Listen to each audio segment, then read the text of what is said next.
Overfishing is a huge problem in Senegal. For example, according to the UN, the EU buys 540,000 tons annually. 240,000 tons of that comes from Africa, and 25% of that comes from Angola, Guinea-Bissau, Mauritania, and Senegal.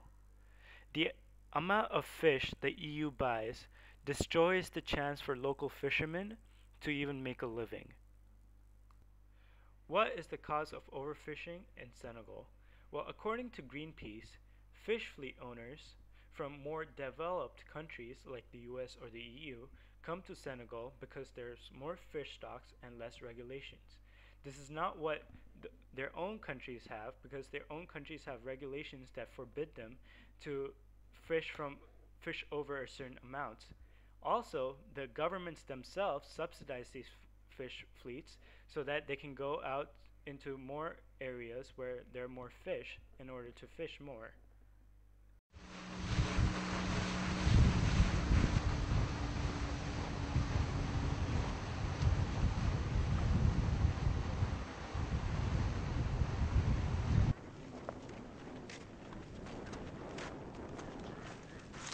Il y a les liens de la pêche.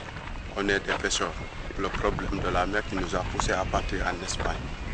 C'est ce qui nous... Et le problème familial surtout aussi. Parce que la mer, il y aura plus de poissons. Les bateaux sont venus à pêcher. Et là, les poissons n'entrent plus. Raison pour laquelle on a pris les pirogues pour aller en Espagne à la recherche de travail. C'est surtout ça qui nous a poussé à partir. On a vendu tous nos produits, les pirogues, les moteurs, pour survivre et survivre notre famille et notre entourage. On a pris les pirogues, c'était un risque, on le sait très bien. Partir ici en Espagne avec une pirogue, c'est un risque très dangereux. Mais il fallait ça, car pour vivre et survivre votre famille, car ici il n'y aura plus de travail dans 2, 3, 4 ans, il n'y aura pas de travail. Raison pour laquelle on est obligé de partir, vendre nos bétails, vendre nos pirogues et moteurs pour pouvoir y investir pour aller en Espagne. Raison pour laquelle on l'a fait.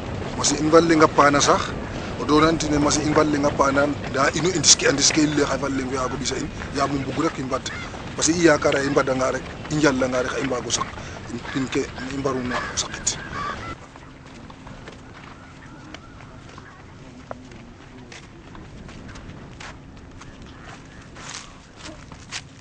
Au retour, après qu'on nous a débarqué en Mauritanie, ils nous ont mis dans les voitures. Et avec ce long trajet dur et pénible, arrivé une fois à Saint-Louis, on n'avait pas d'argent. On est obligé de faire la quête entre nous. Ceux qui avaient un peu d'argent, on l'a mis pour revenir. Arrivé ici au village, c'était la catastrophe. C'était vraiment la catastrophe parce qu'il y avait le désespoir total. Mais on a obligé aussi de reprendre les activités pour pouvoir survivre. Parce qu'on savait, on a vendu tout. Les pirogues, comme je vous les expliquais, les pirogues, les bétails, on a repris à zéro.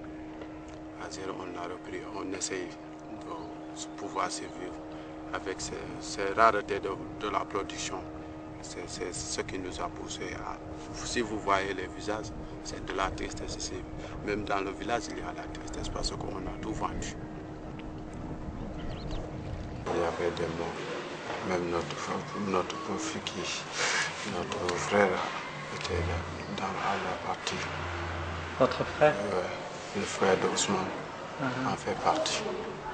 Et il est mort. Oui.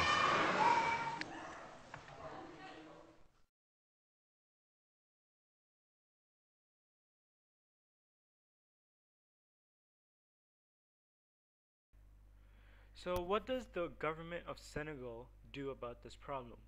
Well, the government has indicated that they will stop giving exclusive rights to the EU for fishing zones, but this may have a backlash because the EU may ban Senegal or may cut off Senegal from its trade, and trade's a really important part of Senegal's GDP, which allows many more people to survive.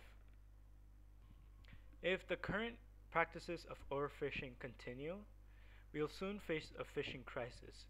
Experts predict that by 2048, all the fish in the oceans will disappear.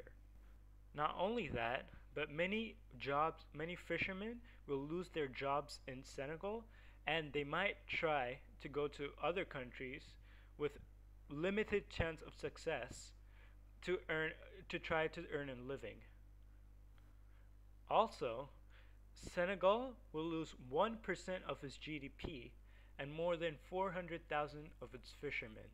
This will be a huge loss to the Senegalese economy because those 400,000 fishermen could work as somewhere else in Senegal, but they won't because they'll go to the EU, which is considered more developed, or the US to find better job opportunities.